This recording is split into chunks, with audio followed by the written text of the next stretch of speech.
මට මාව පොරක් පොඩි කාලේ හිතාගෙන හිටපු විදියත් එක්ක ජීවිතේ සිද්ධ වුණේ හාත්පසින්ම වෙනස් දේවල්. ජීවිතේ කවදාවත් හිතපුම නැති තැන්වල නවතිද්දී, හිතපු නැති පාරවල් වල යද්දී, හීන ඇස් ඉස්සරහම කඩාගෙන බොඳ වෙලා බිම වැටෙද්දී මාත් ඒ තැන්වල නැවතිලා බෑ කියලා අතහැරලා දැම්මනම් එහෙනම් මං කියලා කෙනෙක් අදටත් නැහැ. නෑ, මම මේ හැම ප්‍රශ්නකදීම ඒ ප්‍රශ්න වලින් ගේම ඉල්ලුවා. මාව පල්ලෙහාට ඇදලා දාන හැම තැනකදීම මම මටම කියාගත්තා නෑ, මම මගේ ටාගට් එකට ගිහින්මයි පස්ස බලන්න කියලා.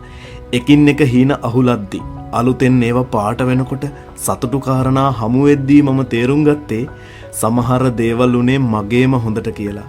සමහර කතා නැවතුනේ මගේම හොඳට කියලා. සමහර එවුන් හැලුනේ මගේම හොඳට කියලා.